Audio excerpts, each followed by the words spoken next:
We got Schefter here. We got lots of news. Let's run the hurry up beginning in Baltimore. No Lamar Jackson yesterday, Greeny. It is tracking for him not to play again on Sunday. Let's keep in mind that the Ravens have a bye week after this upcoming game against the Rams. So if Lamar Jackson doesn't play Sunday, and right now it doesn't seem like he will, he would get 2 weeks to rest up that hamstring injury and then make a push in the second half of the season.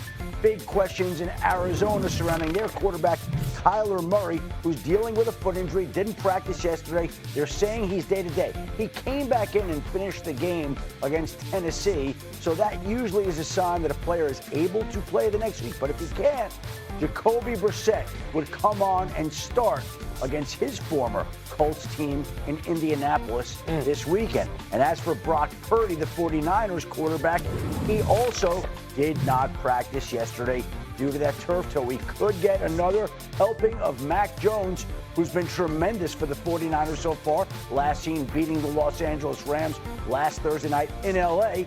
We'll see whether Purdy can get back out there. But the fact that he wasn't out there Wednesday to start the week usually is a sign that we could be seeing Mac Jones square off against Baker Mayfield on Sunday. They're not the only team with quarterback rotations in Cleveland after trading Joe Flacco to the Bengals.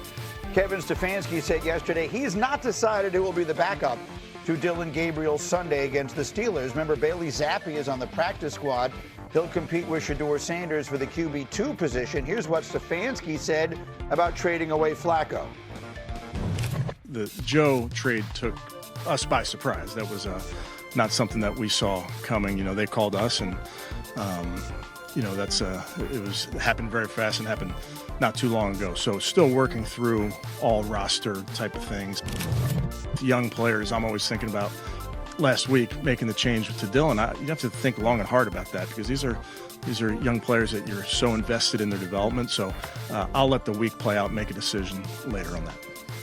All right, so let's do two quarterback things on the Browns here quickly, Dan. I didn't have you here on Monday. First off, what did you think of the way Dillon Gabriel played in his debut is starting on Sunday in London? And second of all, what, if anything, should we be making of the apparent hesitancy to just make Shedeur Sanders, put him in a position where he could get on the field? Yeah, Dillon Gabriel, a couple things. One, connected the dots of the defense. Very good. Impressive in that regard. Defense does this, I do this with the football.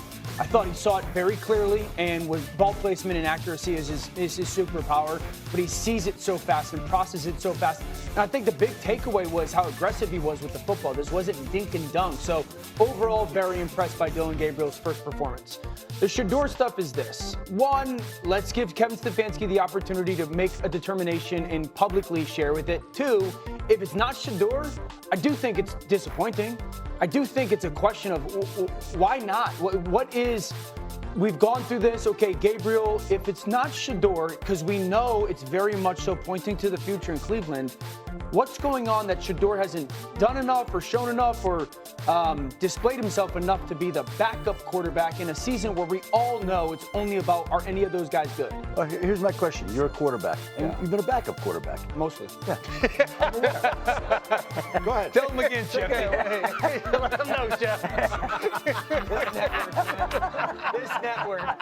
So here's my question. You tell me you've been a backup. Is it possible that they just don't want to have a rookie quarterback starting and a rookie quarterback backing him up, and they prefer to have a veteran as the backup to a rookie? Not reflective of the fact that we all think, or I think, and others think, that Shedeur will get an opportunity to play at some point this season. But right now, the situation might be better with Bailey Zappi, a veteran, as the backup to a rookie. I mean, we're saying Bailey Zappi's a veteran. I think he's in year 3 or year 4. He started for them a game last year, I think, at the end of the year. We kind of know what Bailey Zappi is. And so I don't know if I don't necessarily view him as a veteran. And I think the second thing would be this. Is Bailey Zappi, I've never understood why they've had 4 quarterbacks there to begin with. It was Joe Flacco and then 3 other young guys, 2 of them being rookies. Why do they have Bailey Zappi there? I would want Dillon Gabriel and Shedeur Sanders taking as many snaps and reps as possible. I don't think that Bailey Zappi being there is this veteran presence that solidifies it. If Dillon Gabriel went down, I honestly would, if I was the Browns, I'd want to see what Shedeur has. 100%. And maybe that's eventually what will happen. But let me get off that because, look, it is what it is. I mean, Shedeur Sanders maybe at some point will get on the field. We can just keep talking about it. But they play the Steelers this weekend. I want to put up, if I can, Cindy, B18. The Pittsburgh Steelers are 3-1. No one else in their division looks capable of practically anything.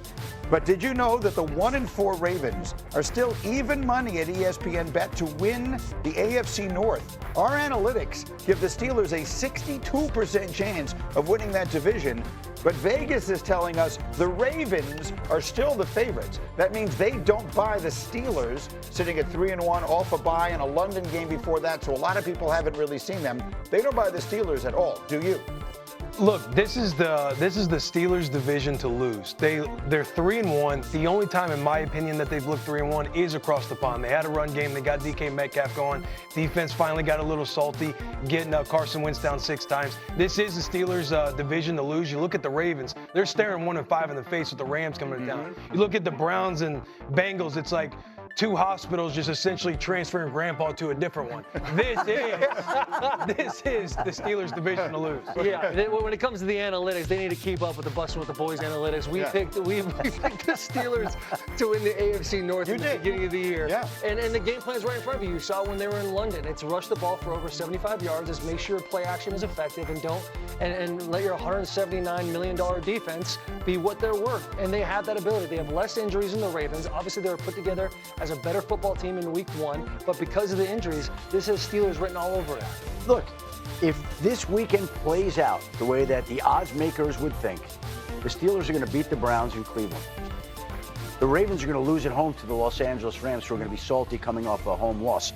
So the Steelers would be 4-1, and the Ravens would be 1-5. Yeah. This would be like the what is it, the tortoise and the hare? Yeah. Like somebody had to come from way behind to catch them, right?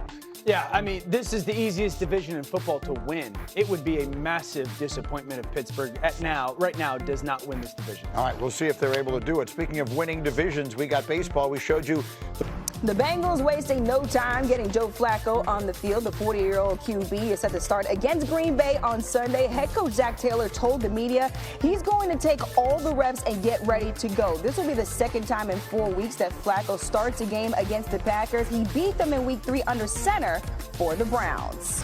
Meanwhile, in Cleveland, Flacco's departure leaves rookie Dillon Gabriel as the starter for the Browns. Does that mean Shedeur Sanders has now graduated to QB2? Not so fast, my friend. Head coach Kevin Stefanski didn't really provide much clarity when asked if Sanders is now Cleveland's backup.